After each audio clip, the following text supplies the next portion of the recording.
What if I told you the compliments that actually make a woman crave your presence, think about you long after the conversation ends, and feel something deep in her chest, are not the ones that flatter her ego, but the ones that speak directly to her soul?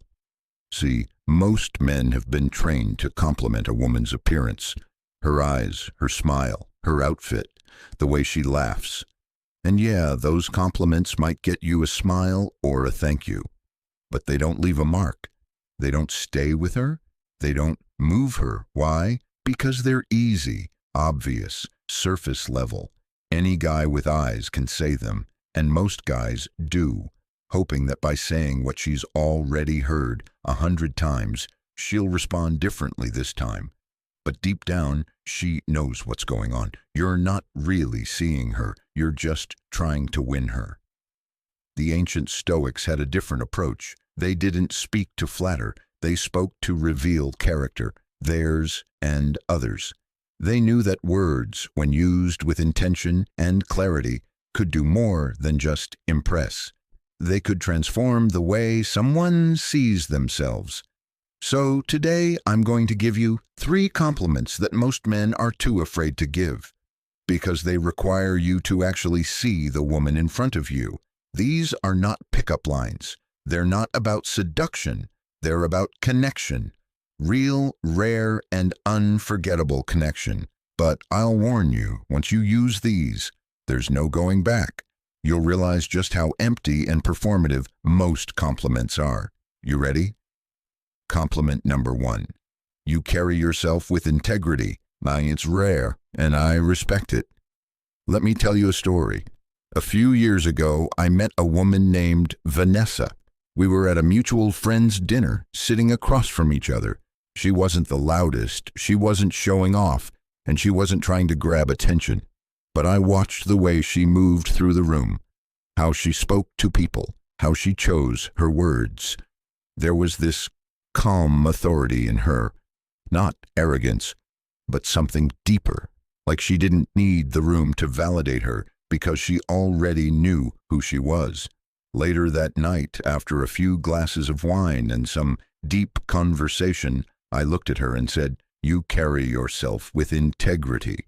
That's rare, and I respect it." She didn't smile. She didn't blush. She paused. Then she said, "No one's ever said that to me. They talk about how I look or what I do, but not that." That moment shifted everything, because I didn't compliment something given to her by genetics or chance.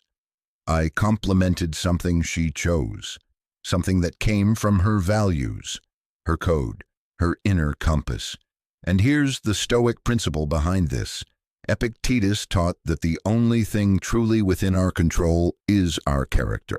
When you compliment a woman on the way she carries herself, her consistency, her integrity, her principles, you're acknowledging something she owns completely. And that's powerful. You're not praising her to gain something. You're recognizing her for who she chooses to be. That hits different. Try it, not with every woman. But when you see it in her, say, "I've noticed something about you. You hold yourself to a standard most people let slide. That's rare, and I respect it." Watch what happens. Compliment number 2. You have a depth most people wouldn't notice. But I do. Most women are used to being complimented for what's obvious, but many of them crave being seen for what's not. I remember this woman, Eleni. On the surface, she was playful, sarcastic, quick-witted, always making jokes, always entertaining. Most guys thought she was just fun and flirty, but I saw something else. The pauses between her jokes, the weight behind certain comments, the way she checked in on everyone when they weren't looking. She had a stillness beneath the storm, a depth that wasn't loud. It was quiet, but it was there. One evening, I said to her, "You know, most people probably think they know who you are within 5 minutes, but they miss it. There's a depth in you that's easy to overlook. But I see it." She didn't say anything at first, just looked at me. Then she said, "That's the most accurate thing anyone's ever said to me." Why did that land so hard? because for once someone noticed not the mask, but what was behind it. For once, someone acknowledged her inner world.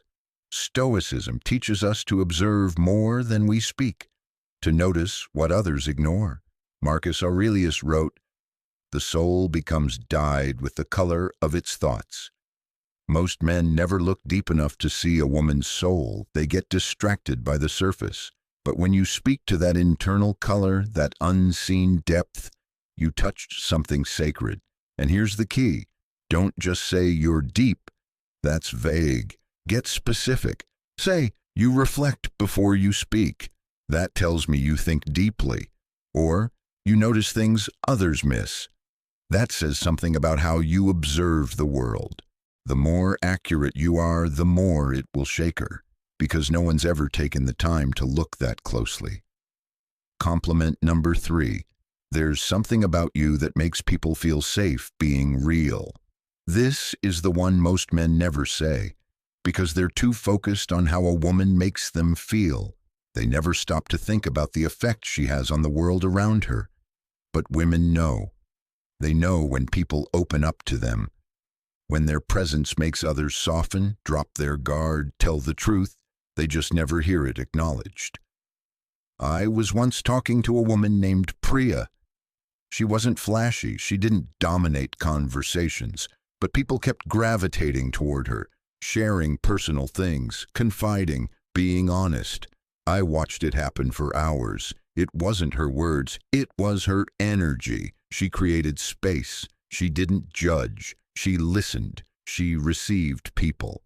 At the end of the night, I said, "You have this way of making people feel safe enough to be fully themselves. You don't even have to say much. Your presence does it." She blinked as if she wasn't sure she heard me right.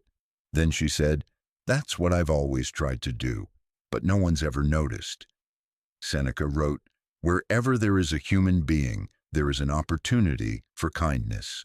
When you notice the kindness in someone's presence, not as performance but as a way of being, you're recognizing something sacred, something generative, the ability to make others feel safe enough to show their soul.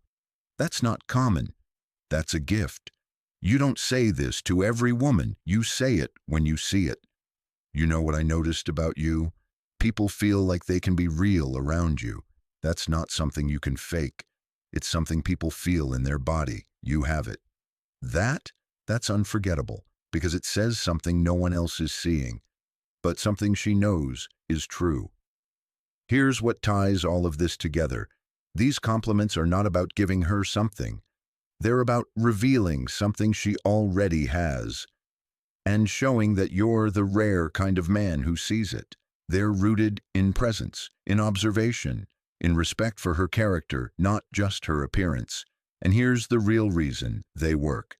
Most women live in a world that rewards performance, not depth. A world where everyone's trying to get something from them. But when you show up and speak to their essence instead of their surface, you offer something few men ever do. Recognition, not attention, not desire, not praise. Recognition, sir, of who she really is. That's what hits her soul. That's what makes her look at you differently. That's what makes her remember you when she's lying in bed, wondering why she can't get you out of her head. So here's the challenge. Don't just memorize these compliments. Learn to see women differently. Watch more closely. Listen more deeply. And when you find something real, speak it clearly, calmly, with presence. Comment below with "I see" if you're ready to start complimenting her soul, not just her ego. And if this resonated with you, subscribe for more content that blends ancient wisdom with modern connection, because women don't want more words. They want more truth.